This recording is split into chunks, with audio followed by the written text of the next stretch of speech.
Um, it's hard to explain. I just woke up that day of our quarterfinal game, and I can't explain it, but just that I felt different.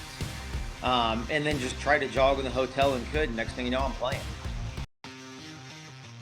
This is the Mental Mettle Podcast, where we explore how to forge mental toughness and resilience in every aspect of life. Welcome, I'm your host, Coach Matt Thomann. I'm an ICF certified professional coach with a background as a teacher, basketball coach, and athletic director. But my journey took a dramatic turn in 2020 when I survived both cancer and a stroke. Those experiences shaped my mission to help others grow stronger in every facet of life. Today, I work with athletes, coaches, educators, and anyone who believes that positive mental health is both achievable and a personal responsibility. This podcast is dedicated to helping listeners develop a positive version of toughness, one rooted in resilience, focus, and growth. Whether you're looking to excel on the field, in the classroom, or in life, this is your space to learn, grow, and take action. Join me on this journey, and together, let's forge your mettle. Welcome to Mental Mettle Coaching, where our mission is to help you learn to thrive in the face of adversity, not just survive it. We are passionate about empowering you to live, play, and work with a resilient and spirited mindset. Hi, I'm Matt Thomann. I'm an ICF professional coach and keynote speaker. My background as an athlete, basketball coach, teacher, and school administrator has equipped me with the insights that resonate deeply with the schools, teams, athletes, and coaches I work with. However, it's my personal journey through anxiety, cancer, and an ischemic stroke in 2020 that truly brings authenticity to my presentations. While learning to speak and write again, I also pursued and earned my ICF coaching certification. Now the practices I embrace are more than theoretical concepts. They're a way of life. Developing a positive mindset is within reach for all, but it requires self-awareness and the repetition of intentional activities. At Mental Mettle Coaching, we'll guide you, your staff, and your students on this transformative journey. Together, let's forge your mettle. All right, welcome back to the Mental Mettle Podcast, and it is at air date of this episode is November 10th. 2025. November 10th is the starting day for high school boys basketball in the state of Illinois. The girls started last week. It is easily my favorite time of year. Basketball is rolling in.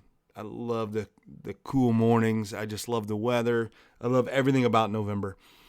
Getting out in the woods, just everything about it. But I really love it because it kicks off basketball. And as a mental coach and working with athletes all over the state, all over the country in different sports, I'm amazed at the different sports I'm able to work with. It's almost every sport you can imagine that I've worked with, and there's a lot of similarities, obviously, on mental performance in every sport. You don't have to play just basketball, or there's so much of it translates, but basketball is easily my favorite. I grew up in a family that loved basketball. My dad played some college basketball. I played. My son played. My daughter played. And they played other sports too, but it was just always basketball. We just love basketball. So this time of year, and not just this time of year, but everybody's undefeated, right? And teams are working, and just the best of hopes for everybody. And so many coaches that I've worked with have been reaching out to them this last week or so, and just giving them the best and hoping that they have a great season and that they are good leaders of young men and women, and help them use basketball as a medium for growth and leadership and all the things that it's about. And when I say all the things that it's about, basketball, the connection between, for me anyway, and I think a lot of people are this way, the connection between faith and basketball is really strong.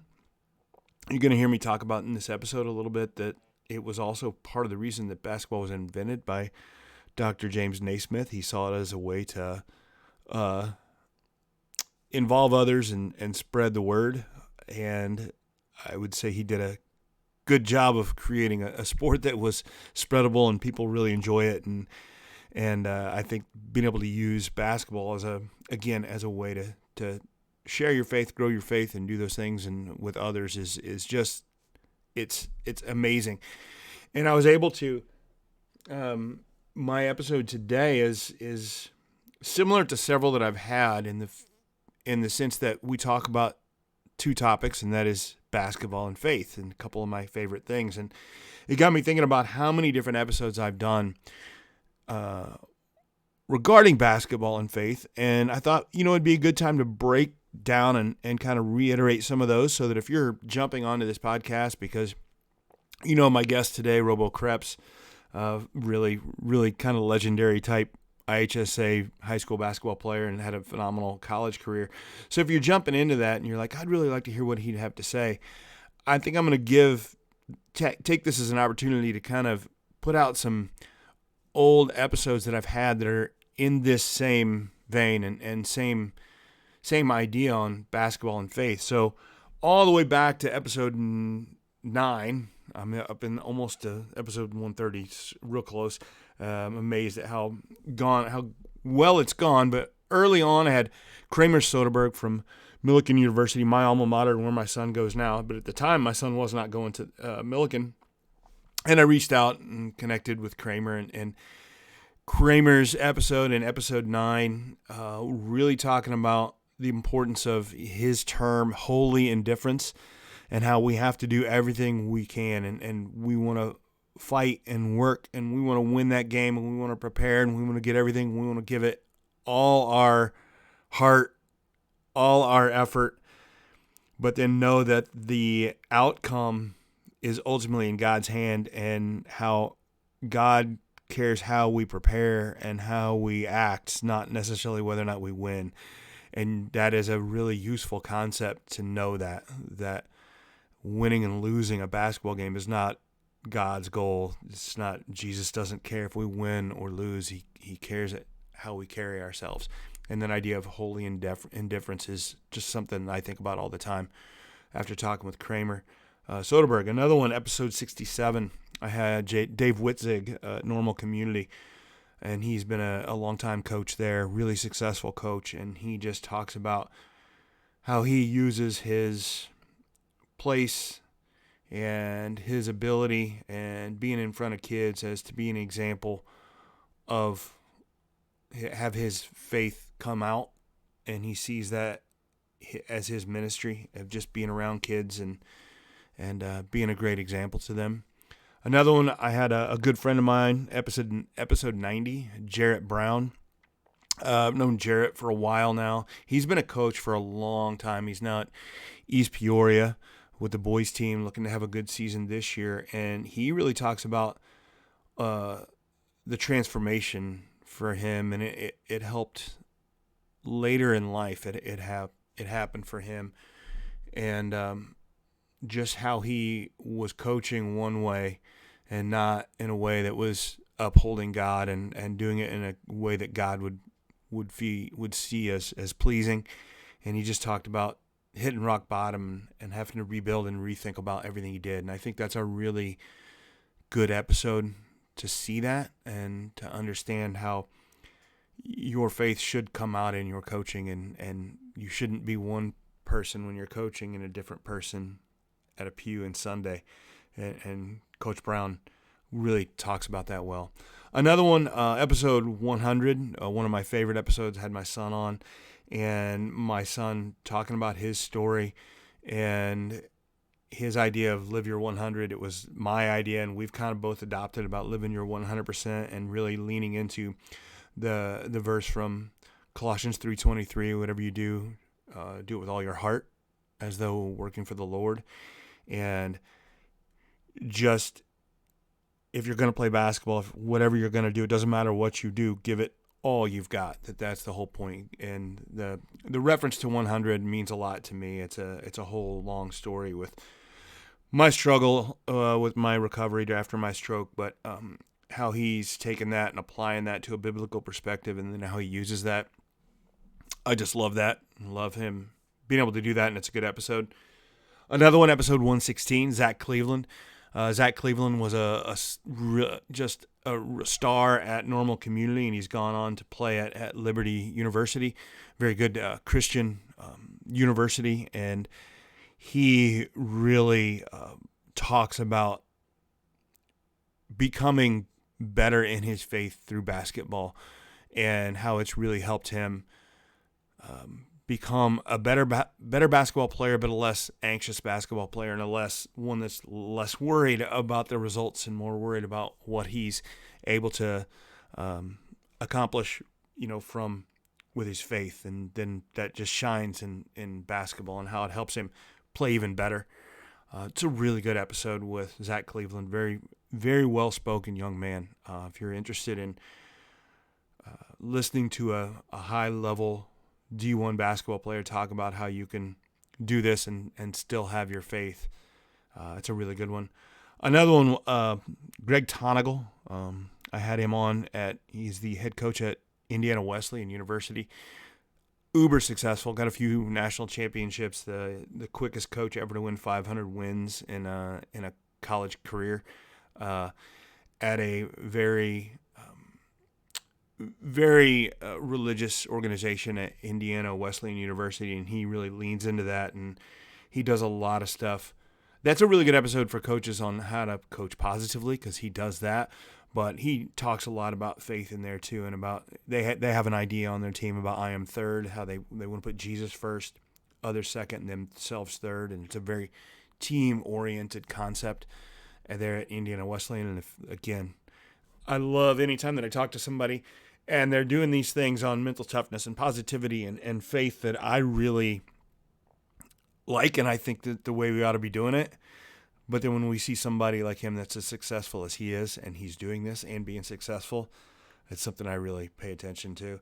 And one other one I had Tim Meese, Hall of Fame coach. He was years at Eureka and some other places. And Tim is just a fantastic guy who always wants to win, always wants to get that edge. But he is another one that, it's funny, Tim was in one of my sessions one day, and I made the mistake of mentioning just the word luck.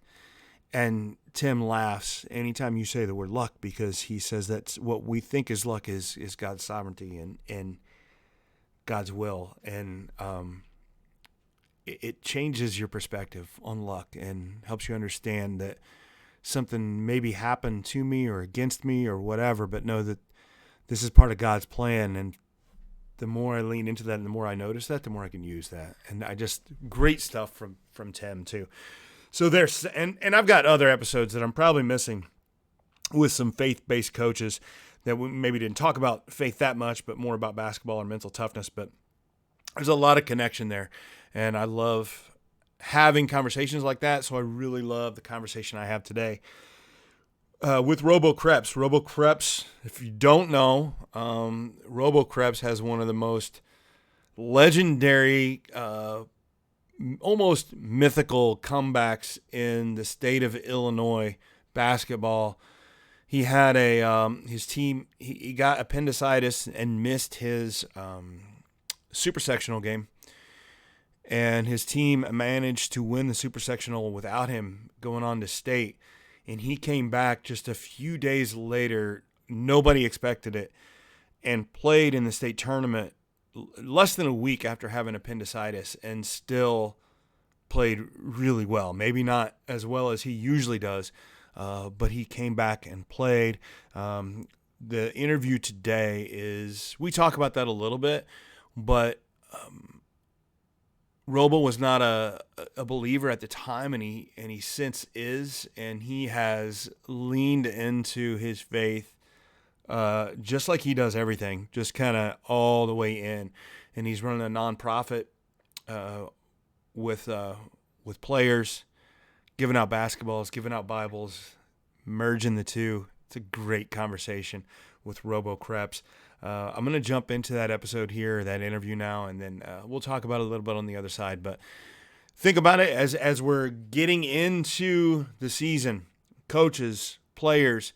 If you are faith-based or if you're thinking about being and you're into basketball, give this episode a shot. Give some other episodes that I've got on this, and know that there's a lot to be said for being a mentally tough basketball player and also having a lot of faith, because having faith in Jesus really gives us a place to have an anchor. That's another episode I had with a guy, and he was talking, it wasn't a basketball one, but he talked about you have to have that anchor, otherwise your ship just, there's a lot of ups and downs in a basketball season or any season, and without an anchor, you are just adrift and subject to whatever storms come through, whatever good, bad, whatever. But having your faith rooted in Jesus gives you that anchor to keep steady. And I love that idea. And I think it's a great way to start a season, is to have that plan and that hope for yourself as you start it. So I suggest you go back, listen to some episodes, listen to this one, and really enjoy it. Your athlete probably spends hours working on the specific skill set they need for their sport. And they probably spend hours in the weight room building their body. But how much time do they spend intentionally training their mind? Well, building mindset is the key to bridging the gap between the skills that we see and game execution. Well, Mental Mettle Coaching provides individual programs that can help your athlete develop this third and crucial skill set. All right, welcome back to the Mental Mettle Podcast. I'm your host, Coach Matt Thomann. I'm joined with my guest today, Robo Kreps. How you doing, Robo? I'm good, man. Thanks for having me on. Is that what I should call you, Robo? Everybody call you that? Yeah, it's kind of become my name over the years. So I don't go by Robert, by really anybody anymore. So yeah, Robo works. Where did that come from? Just out of curiosity. Yeah, quick story. I was a terror when I was like 2 years old. And I'm learning that now as I have a 3-year-old the exact same way. And RoboCop was a popular movie. Gotcha. And so real name's Robert, just kind of took on the O instead of the ERT, and haven't looked back. It's funny that you say that, because I think that, I mean, I'm a Christian, but I do think that there's a little bit of karma that comes back at us in the form of our children. And oh my gosh. I asked my mom all the time, I said, is my youngest like me? She said, you guys are identical. So I get it now. Yeah, there you go. So you probably apologize to your mom often now. Yeah. So let's talk, for anybody that's listening doesn't know who Robo is. Let's see, I'm trying to figure out the time frame. When did you win the state championship at Maroa Forsyth? 2007. 2007. Okay. I was out in the area. Man, I would have thought it was before that, but man, I'm just that old. Everything runs down together for me. So I played at Milliken, so I've been in the area for a while. So very, very aware of the Maroa Forsyth district and you guys' state run, which is, I don't know if you get tired of talking about it, but it's, I've gotten to be friends with your coach, Chad Kluver, at the time, and just the amazing run you guys had, and just your ability to come back and play in the state championship tournament. It can't be something that you thought was going to happen after you got appendicitis and missed the super sectional. Well, yeah, I mean, I didn't think it was going to happen. The only reason is because the doctor said I was supposed to be out for 4 weeks. And yeah, so I get appendicitis and have an appendectomy, the surgery, on Sunday. And then I'm playing 5 days later on a Friday night. At Bradley at the time. And so, yeah, no one thought I didn't think I was playing. It was Thursday. I couldn't jog. It was Thursday. We're supposed to play Friday. I can't even jog Thursday. Next thing you know, I wake up and I literally said in my heart, like, I think I can play today. And I did. I couldn't believe it. There's a God moment for me. It was from a person who was not a believer, and God wasn't in my life or any faith of that matter. I didn't know what to attribute it to at that time. But yeah, it's a crazy time. And, I'll still have people say, I can't believe you played 5 days later. I'm like, I'm right there with you. But sometimes God works in mysterious ways that he would care about an 18-year-old who doesn't believe in him, yet knows my desire was to win state, and then allowed it to happen. So how do you even broach that topic with a doctor, with anybody on Friday morning, to be like, hey, how does it even come up? Whose idea is it? Yeah, I don't even, Well, it was the thing with an appendectomy is they didn't repair. You don't repair anything. You just take Right. something out, right? Yeah. And so it was like the doctor, they always suggest, as they should, the typically, the 4 week recovery before you can like run, like let alone play basketball. And you're making me go back because I haven't talked about it in a long. Honestly, like it's been years before I've been thinking about this story, but um, it's hard to explain. I just woke up that day of our quarterfinal game, and I can't explain it, but just that I felt different. And then just tried to jog in the hotel and could. And next thing you know, I'm playing. Just just it's crazy. How do you like? I guess there's not much you can attribute it to. Like you said, it's just kind of a God moment. But Yeah. there has to be a little bit of. I mean, this is the Mental Metal Podcast, and I talk about the mental side of stuff. There had to be a little bit of, or were you just clueless, or was there a little bit of fear about playing? Because should I be? Am I going to get hurt? Or I'm just curious about it. Yeah, no.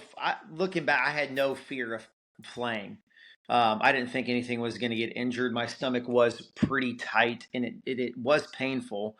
It was actually hard to shoot the basketball properly for me. You don't think you realize how much we use our core in everything. And so, yeah, I struggled to shoot the ball that tournament, I thought, compared to the year before, just because my body was tight. But no, there was no fear of me playing. I was ready to go. But that's the delusion of an 18-year-old kid. I probably would think twice today. Well, yeah. Well, first of all, let's be honest. You at your you're not that old, but old enough to know you wouldn't be ready in 5 days. I know that. No. Yeah, well, no, that's exactly right. Just Yeah. wouldn't happen. So, how does that? And then you go on to play UIC at U of I Chicago. Yeah. What are the lessons you take from those moments and being able to win that state championship after that tough time, and then have just a fantastic career at University of Illinois Chicago?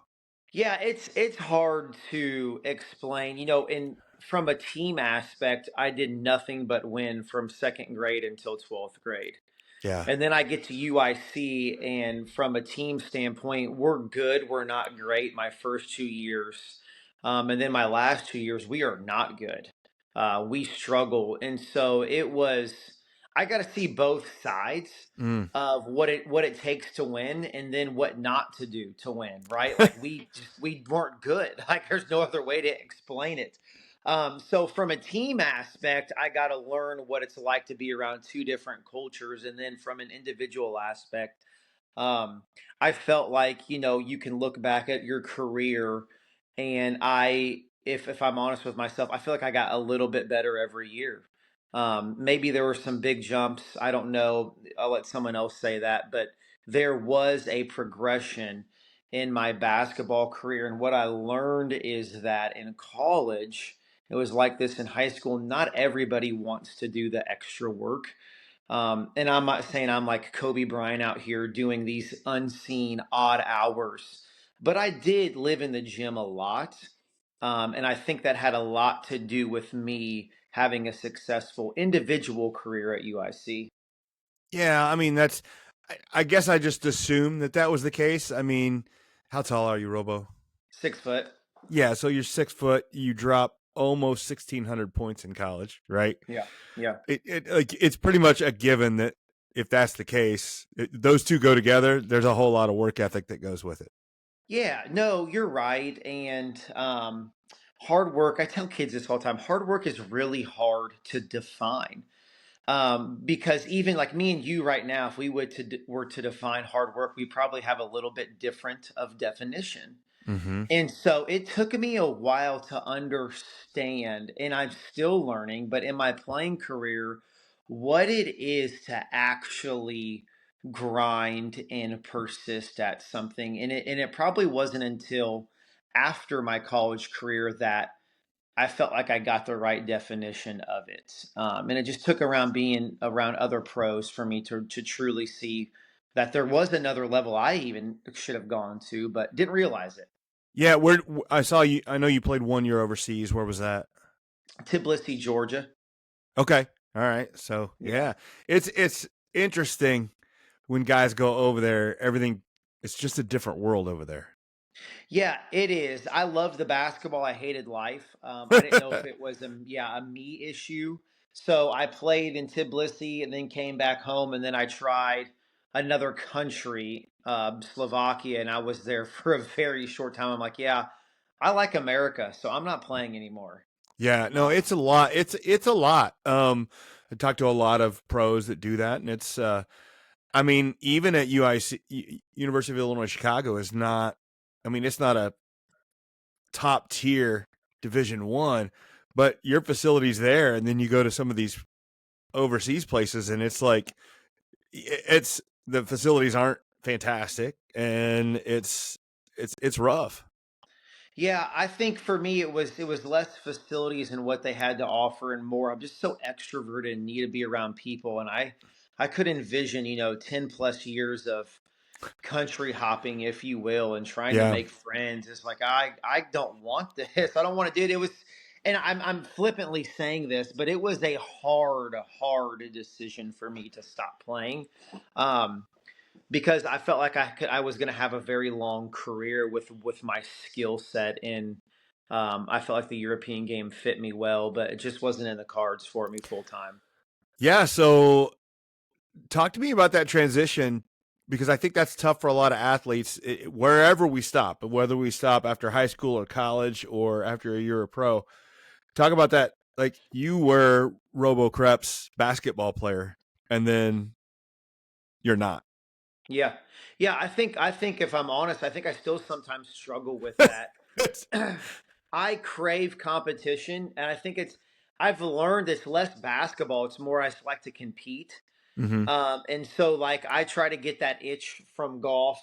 Sometimes I'll even play a little video games with my friends just to like scratch that itch. Like I still play one on one. I've already played 3 times this week versus my client. So like it's still in there. But what's so cool about it and how God sets it up is your body can only last for so long. Yeah. And when we're playing, everything's about us. And then when you're not playing, nothing's about you. And so that's the transition, and it's a selfish part in all of us, and it's but it's so cool to go through, like, even all right, now I'm not playing. How can I serve other people? How can I help other people? Oh, now I have kids. Now I have to, serve my kids.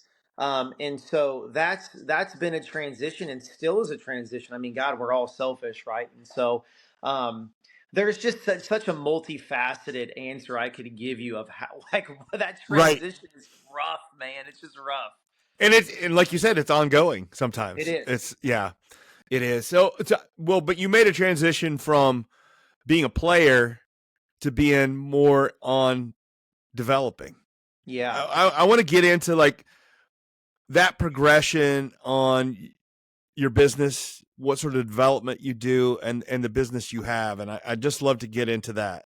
Yeah, for sure. I'll try to explain it simply so for your listeners they can understand. I do two separate things, but they're the same thing. Let me explain here. Here's what I do. I am a basketball trainer. So I'll train second graders to pros, and that's like my for-profit.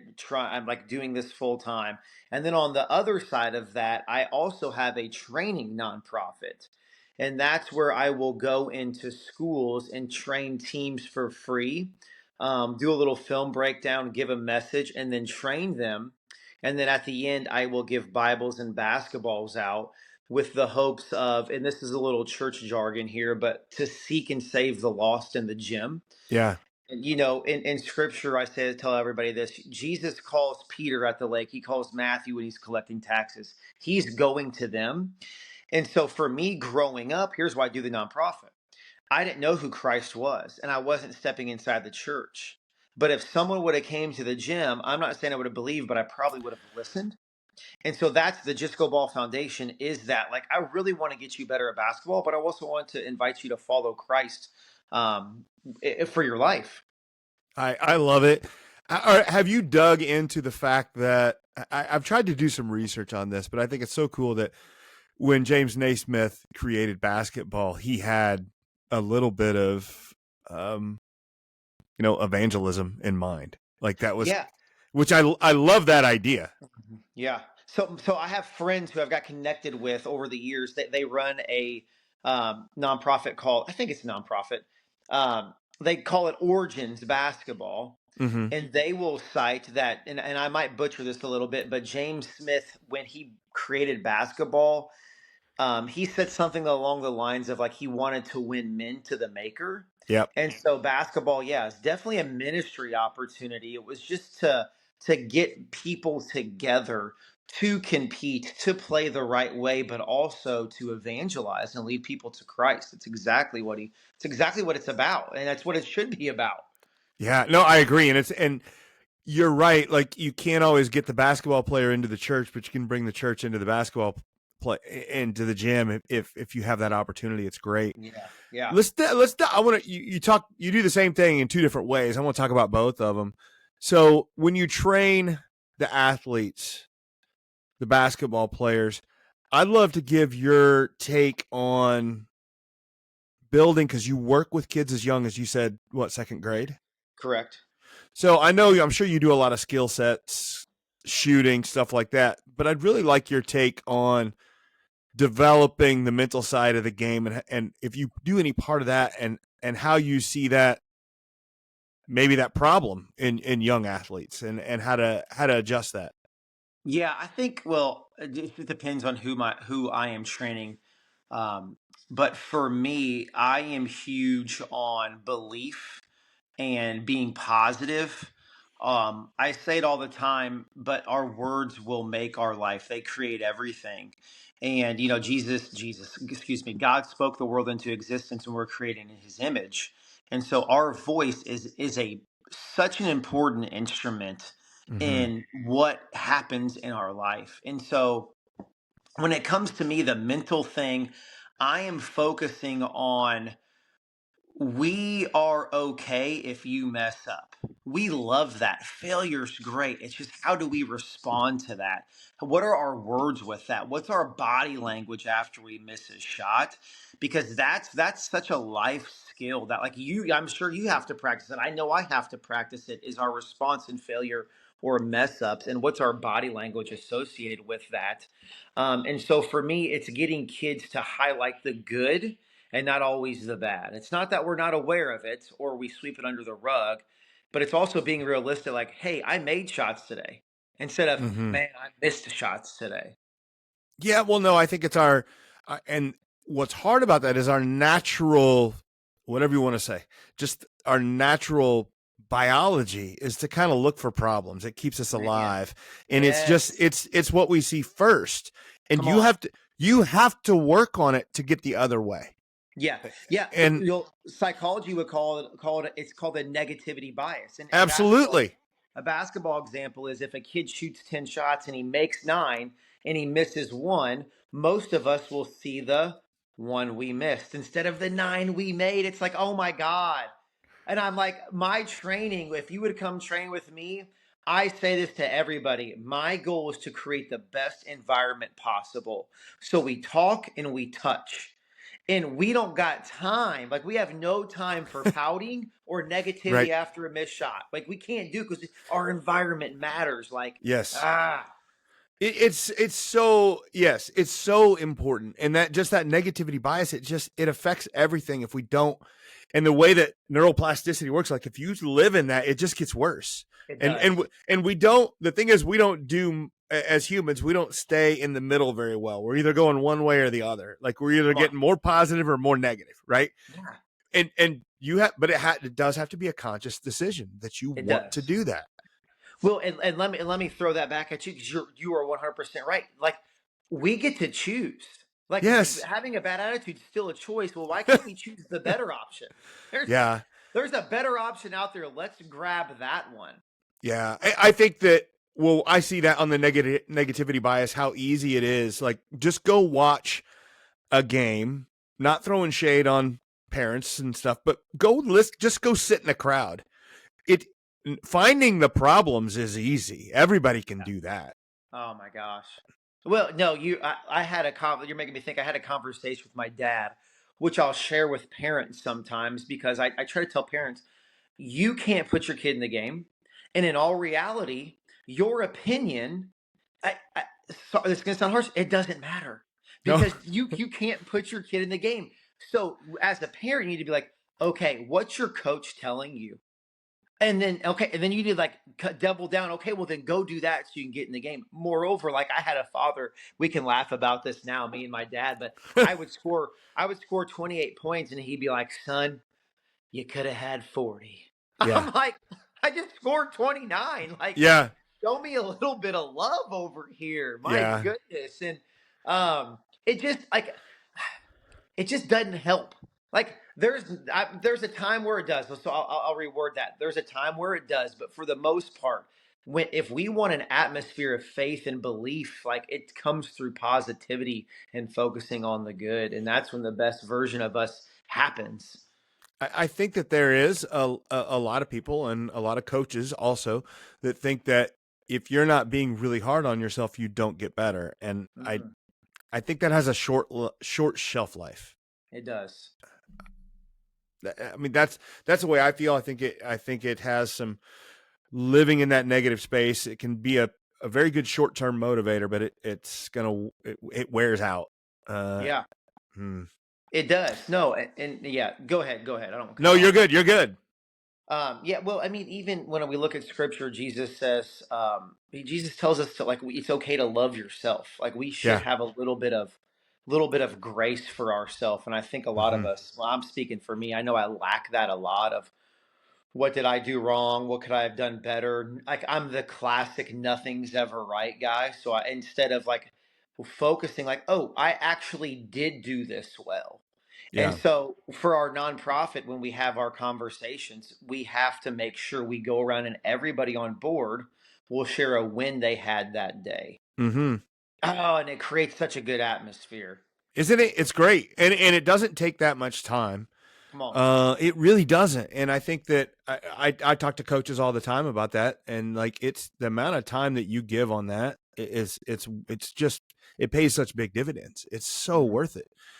Coaches, do you dream of guiding mentally tough athletes towards a championship? Kids that are resilient, persistent, and unshaken by setbacks. Well, in today's world, those athletes aren't born. They have to be developed. Many athletes face significant challenges and risk burnout. So, how do we foster that mental toughness without overwhelming them? Well, introducing the Ember to Inferno program, Building Mentally Tough Athletes. This series is designed specifically for coaches, offering a deep dive into your own journey of mental toughness and equipping you with practical tools to build confidence and belief in your athletes. Rather than just simply adding more adversity to their life, we focus on creating a strong foundation for mental resilience. You'll learn how to transform a spark of motivation into a blazing fire of toughness, using techniques that address challenges like social media pressures, athletic stress, and trauma. Don't just wish for mentally tough athletes, build them. Join the Ember to Inferno program today and ignite the potential in your athletes. For more information, contact me, Coach Thomann, at Mental Mettle Coaching. Yeah, if we look, and you can just go in, like you said, we're on to this negative, positive idea, but you can just spend all day looking at it at Scripture. I love all the stuff that Paul said about, he said, we know what Paul said to be anxious about? Nothing. Nothing, absolutely nothing.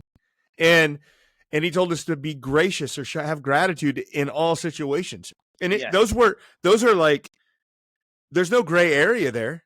None. None. None. Yeah. Well, you're right. You're right. 'Cause it's following God. It's such a mind shift and letting Scripture get in your heart. And as you said, and I'll add one more. Count it joy when you meet trials of various kinds. It always works together for our Yes. good. We can't see it. We don't know it. And if we did, we probably wouldn't believe it anyway. Yeah. But that's who he is. It makes no sense to us. But when things go like in our words, if they go against us, it's a great time to pray and say, God, what are you trying to show me here? Instead of staying in the dumps about it. I agree. I love the more I get into my stuff and I'm working with neuroplasticity and how the brain works, I love diving into Scripture and how much the Scripture backs it up. Come on. Paul talks about Romans 12 about transform your mind. And that's what he's talking about. It's like, you have to work on it, and you can do that. And I just love that. What about, so you mentioned that you weren't a Christian when you were in high school. If you don't mind, tell me a little bit about your story and Yeah. So because, my story. Go yeah, ahead. no, cause you're just on fire about it now. Right. Yeah. Well, it's because I know how good and kind and loving God is. And I just have such a heart for the people who don't know him, that there's no judgment, there's no hate. And everything with Christ is an invitation. And so that's how I treat my foundation as well. As like, I hope to speak to people who are non-believers, because like you said, that's who I was. I grew up with an amazing household. Mom and dad were married, both educators, both present, but the name of Jesus was never shared in our home. We didn't pray, we didn't go to church. I knew nothing of faith. And so, what do you think my God was, Matt? Basketball. 100%. And Absolutely. I Yeah. get him. I get my God. I get paid to play. I'm playing Yeah. so well. Russia calls me year two, 100 grand right now on the spot. They saw me play after my first year overseas. I was playing great. I was getting really, really good at the game of basketball. They offered me 100 grand. Georgia wanted me to come back, offer me citizenship. I had everything before me. I had a regional agent sit down and say, you are going to play in this game for a long time and make a lot of money. But I felt empty inside. I knew something was off. And it was the first time I realized basketball is not all that I've made it to be. And so I'm playing, I'm averaging 23, yet I'm in the worst mental space I ever have been. And so I come back overseas and I step into the church because I'm searching, and I keep going back to church and keep going back to church, very skeptical. And then I realize that I'm a sinner. Like, oh my God, this is basics. I didn't know. I'm like, I've messed up. Like, it's me. Yeah. I'm the issue. Yeah. And God has made a way for me to get back to him. And so I heard the gospel, the good news at 23, and haven't looked back. I'm not perfect. I still mess up, Oh, as we all do. I feel like that's such a Christian comment, but in all reality, like, I do feel like my faith has grown, and I have changed. And I don't think I know God is so for us, man. And my life does not look the same since 23. do you know what's so funny? You said that when you said I'm not, you had to qualify it and say I'm not perfect. And then you had to say that that's such a Christian thing to do. That seems to me like the same thing where we say you make 9 out of 10 shots and you focus on the one. It's the Come on same. now. It's the It same is. idea. It is, That's right? it. It is. We do the same Yeah. thing. We're like, all we got to do is point out, well, I'm not perfect. Well, Yeah. that's okay though, right? Yeah. Why don't Come we on. focus on what we're doing well? That's Yeah. I don't know. That just came across as you said that. That's It's interesting. good. What about, so you're talk to me, you mentioned it a little bit, but dive into your nonprofit. Make sure we get the name and how it works and when you how you do this. Yeah, so it's Just Go Ball Foundation, Just Go Ball Foundation. And what I like to say to coaches is I try to add value to your team. And so it typically looks like me coming by 1, maybe 2 days. And I will put the team through some sort of specific training. So let's say a team does pick and roll all the time. Well, I've got tons of pick and roll breakdowns, and we'll show film. And we go work on specific things out of pick and roll. And so I'm adding value not only from a basketball perspective, but then at the end, I will share my testimony with what you just heard, and I will give away basketballs and Bibles. And all of this, like I said, is paid for. It's free through donations. I have people who donate monthly, so I can reach those like myself, um, who, like I said, aren't stepping in the church, but they could get saved in the gym. And so I truly value, like, I want to be great as a basketball trainer. I really do. That matters to me. I think that's Christ-like, work for the Lord. But also, like, we are evangelistic. We are going Mm-hmm. to shepherd. We are going to share the gospel and invite you in to follow Christ. And so um, I feel like it's been very effective and productive because players are getting something out of it, whether they believe or not, from a basketball standpoint. And then most are challenged to either live out their faith, with a greater commitment, or look into who Jesus is for themselves. Oh, just, I mean, how much like I don't even know where to go from that. It's just awesome that you do that. Where did you get the idea for this? Oh, it's the Lord. I tell everybody we're not supposed to share when we fast, but in this case, I do because it's encouraging. I did 2 Daniel fasts. A Mm-hmm. Daniel fast is, oh my gosh, haven't done it in forever. But basically you give up coffee. That's what I remember. I couldn't drink coffee, and it's basically meats and Yep. fruit. And so you're supposed to do it for 21 days. I got the first time I did it was like 13. And then I woke up and like I knew the name was Disco Ball. And I Yeah. didn't even know what it was. And then I did it again, like a year later. And then I realized I need to give basketballs away with this and just go do what I do all the time, but for free for teams. Yeah. Um, and that was back in 2020. And I've been to 74 schools as of now. That's awesome. Look, I know what you say about not saying it, but like you will hear me on this program talk about like I picked up fasting a while ago, and I do it periodically. I haven't done a Daniel one. I've just done like a 24. I've done a 48. I've done a 72 where it's just water and Ooh, tough. it's rough. But I can't tell you the amount of when I pray, I fast and I pray and I make sure I'm in the Word, and the clarity I have it's hard to explain. It is hard to explain, and um, if I'm gonna put my teacher hat on, just in case there's any novice in here who's interested in Christianity. But Jesus tells us when you Yeah. fast, Mm-hmm. highlighting you're going to do it, and he also tells us that there are certain things that can only be driven out by prayer and fasting. Yeah. And so it's such a good practice that I wish I did more. And I will tell you, I'm going to encourage you. I'm going to tell you to try a Daniel fast because it's harder than a 24-hour. Oh, 13 days is a little bit different. I know you still get to eat, but you don't get like satiated in a way. It's tough. yeah. No, it is. You know what? That's a good idea. I'll try the 30. Man, 31 days. That's Yeah, rough. it's to a 21. Yeah, that's Daniel 21. 21.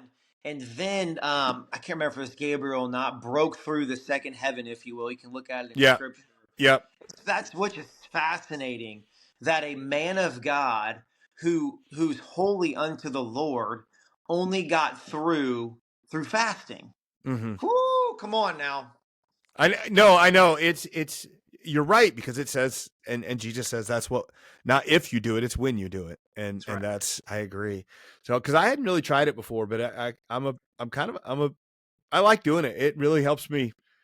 Man, it eases up my day when I don't have to worry about what I'm going to go eat. Right? I'm just telling you, it's like I get more work done. I know that. Oh Oh goodness. man. So where are you based out of now? I'm in Nashville, Tennessee, but I tell Okay. everybody I travel to train. I do kind of have a home base here, but I want to travel, and that's got to be God sent. I don't know why, but it's always been in my heart, and so I've actually trained in 10 states right now so far. Oh, beautiful. So Yeah. I'll make sure you're always looking for schools, right? Yeah, it's what if the coaches want me to come through, I'm there. They just got to reach out and yeah, it'll be a good fit wherever I go. Because, like I said, I was just talking to a coach the other day. It's like, well, what does your team need? What are you saying right now? What's your environment like, and how can I add to that? And that's who I am. I'm not anything special. I'm not anything different. I just try to come in and be the best version of myself and support what the coach has already done. Well, I think just sometimes, especially high school kids, need a different voice. Um, hear even if they hear the same thing from somebody else, it's really That's right. beneficial. Yeah. Yes. What man, what's on the horizon? Now you just started this doing the basketball development and the nonprofit. Like you just went full time on this just a little while ago. Is that correct? Yeah, yeah. So I was a teacher for 8 years, and I felt the call to get out of teaching a few years ago, and I felt like now was the time. And yeah, so I don't know what it looks like fully. I'm figuring it out. It's only been a couple of months, but I've always done the training. But now it's just amped up a little bit, and then I get a little bit more eyes on the nonprofits. And now my goal is to get in a school, one school each month, and hopefully that will increase as we go. But just doing the basics of a nonprofit, getting people to see the vision and the understanding. And my I've been the face of everything, and I don't want that to be. And so I'm actively looking for somebody who likes to train, who can speak well, and they're a believer who will do this for soccer, and then do this for golf, Right. and then do this for football, and then do this for baseball. It's like, and so it's when I organized the logo, I knew I had to be able to take a basketball out. If you look at our logo, it's just go ball, and the basketball Yeah. is like a period at the end, to be able to take that out and put in a baseball or a soccer ball. Yeah. No, that's a great vision to be able to see that and to know that. And I mean, it takes, you just got to keep grinding. So there you go. When we're talking about that mental toughness, sometimes it's just like putting that hard work on, and it takes more time than we want. We want it right now, but we have to keep working to get Come there. on. It's the same as working with basketball, anything else, right? Yeah, it is. All right, Robo, what did we miss? What did I not ask you that I should have? I don't know. You To got a what's question in your heart. Just fire it out. We'll Oh go one more man, question. Come on. give You me got a something. give me a success story on one of your, like, somebody you've worked with, or a program, like just an anecdotal, really good success story. Yeah, I guess. Okay, let's go with two. So I had a select camp here in Nashville not too long ago where I invited the top, what would maybe be the top 20 players, and we Mm-hmm. got most of them to show up, but it was really just to win kids to Christ. Sure. And there was a kid who showed up who was already a believer, who messaged me after the camp and told me he's never really heard the gospel before until this Mm-hmm. camp. So there's a faith story, and then as far as the a basketball story, I would say there's a kid I'm working with now who couldn't dribble 6 months ago. When I say that, I mean he could. He was an okay high school player, and this kid has taken on everything I've taught him, and he's dribbling and shooting almost every day, and he is not the same player he was 6 months ago, and he's about to make a big splash this his junior in his high school career this coming up year. And so that's one where it's like, you see a kid lock in and you see the change and you're expectant because you know what's about to happen. Yeah, it's so much. I mean, that's the competition you're looking for that you said you don't always get, right? Like to have that kid and come in, and it's like a personal competition, but it's still there. And Yeah, you know what I'm saying, to have that success. for sure.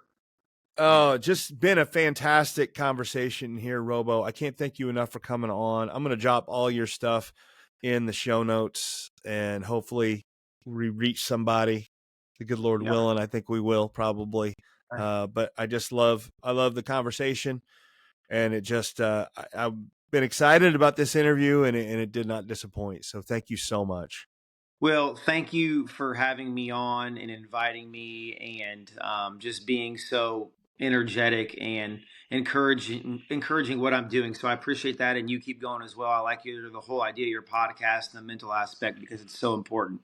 Yeah. So, all right, Robo, we'll let you get going, and thank you so much. Hey, thanks, Matt. Have a good one, bub. You bet. Parents, is your athlete ready for the upcoming sports season? They might have the strength, the speed, and the skills, but without confidence, they can still struggle when the game is online. Skill and strength are great, they're necessary, but they're not used to their full potential without the right mentality. Confidence is key. It's the key to unlocking that full potential. And at Mental Mettle Coaching, I offer personalized sessions designed to build the confidence your athlete needs for a successful season. My proven techniques empower them to perform under pressure, both on the field and in life. Don't let a lack of confidence hold them back. Book a free session today and discover the power of confidence. Visit the website, get started on the journey to a more confident, successful athlete with Mental Mettle Coaching.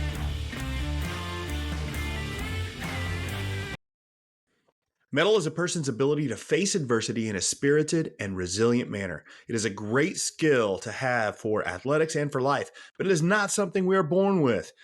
If you want it, you have to forge your mettle. And if you listen to the Mental Mettle Podcast, you already know that, but not everybody else does yet. So help me out by ordering and wearing some sweet The Mental Mettle Podcast gear. We've got short sleeve tees, long sleeve tees, and some super comfortable hoodies. Order online today and you can have your gear in no time. But the best part is that every order helps support the show and helps me spread the message that mental toughness is a trait that can and should be built. So find the link in the show notes, order your gear, and start showing that you know how to forge your metal. I'm always amazed at the timing and the what we think is coincidence in God and how He does things. I was talking to Robo after that interview, and he mentioned that he was in the Nashville area, and I had lived in the Nashville area up until about a year ago, and my wife and I moved back to Illinois from Tennessee, and Robo mentioned that he had actually moved around the Nashville area. He'd relocated still in the Nashville metro area, and I was just curious. And I had never met Robo. I knew his head coach, Chad Kluver, when he was there at Maroa Forsyth, and I was just curious, and it was interesting that Robo moved in and now lives in the town. He lived about a mile from where I lived there in White House, Tennessee. And just, it was interesting because he said, yeah, I just moved and I'm trying to get connected with some coaches in this new area. And it was then that I asked him where he lived, and he told me that he just moved into White House. And I happen to know a fair amount of coaches in the White House area, just from living there for a few years and working with the coaches and doing my thing. And so I'm connecting Robo with coaches I know in the area to help him do this. And I don't think things like that are an accident. And if you do something like Robo does, and you're trying to spread the word and help others, especially through something like this, like a nonprofit, you're going to find that those things show up, and that people are going to show up to help you, and little things that seem like coincidences are in no way, shape, or form coincidences. And so I'm really excited to connect Robo with some coaches that I know in that area, and hopefully get him into those schools and help doing his thing. And what a cool thing he's doing. And just like I said, Robo tends to do everything like he does. He does everything like he does anything. It's like it's all in. And once he found the Lord, I mean, he's just on fire for it, and helping people do this and helping spread basketball and the gospel. And what a creative, cool way to do that. Because when he talks about he can just show up and teach you some things and make your team better, he absolutely can. If you've watched him play or know anything about him, like, he is the phenomenal player and a cerebral player, and not a big guy, but able to do so many things creatively with the basketball, and had a great career in high school and college, and was doing well in the pros until I believe he got called to do something else, but he's really okay with that, and that's another good sign. That's another reason to have faith in your life as a basketball player, is because at some point it ends, and it's somewhat better if it ends on your terms, and you know where you're going, rather than just being told you're done or getting an injury and you're done, and being able to have that and know that you can pivot and know that you still have faith and you can still you are more than a basketball player is a really good thing to know. And I see that in Robo and his decision to step away, because how hard is that to step away? Like he was getting offered a lot of money to continue to play basketball, something he dreamed of since he was a little kid, and it's hard to understand how you could do that. But he knew what he was, knew what he wanted, and what he didn't want, and now I think he's doing something that he can teach and reach so many people. It's such an excited thing that he's doing. So that nonprofit he does, Just Go Ball, I'm going to drop all the stuff in the show notes. If you're interested in having him come to your school and do this at all, I know I have a fair amount of coaches that listen, and you want him to come in and do that. It's fantastic. He will do a great job, and just a great guy. I'd love for you to check him out, shoot him a note, and see what you can do. It'd be fantastic. But yeah, hopefully you enjoyed that episode. Hopefully you go back and remember I got all those episodes that I mentioned before. Go back to the beginning of this episode. I list a bunch of them that you can go back and check, because basketball season, the 25-26 season, is upon us, and that is exciting. It is ready to go, and I think, again, I will just keep reiterate. I think basketball is a phenomenal place to weave Jesus and your faith into, because it just feels natural, because that was kind of the background of it. So the fact that it fits so well is not an accident.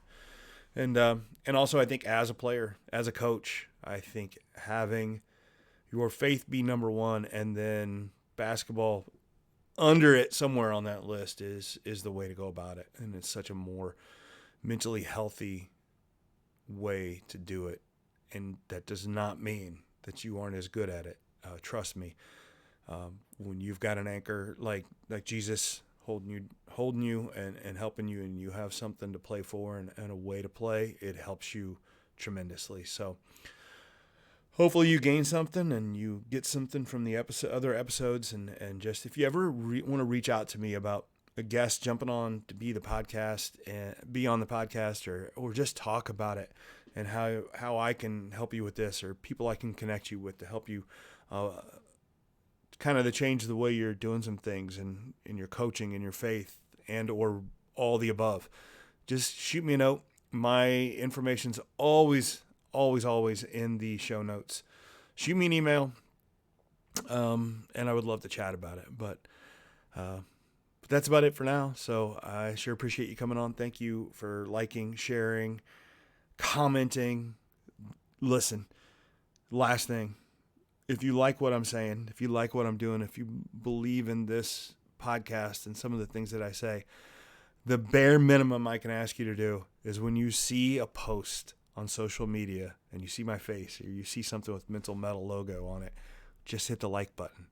It really helps the algorithm and helps others see it. It's the bare minimum you can do, is just hit that like button.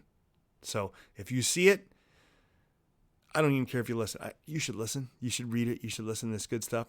But just hit the like button. Just hit the like button. It's not that hard, right? So that's my plea. That's my ask. It's the bare minimum. Please do that for me. I appreciate it. So, but for now, this has been the Mental Mettle Podcast. I'm your host, Coach Matt Thomann, and always remember to forge your metal.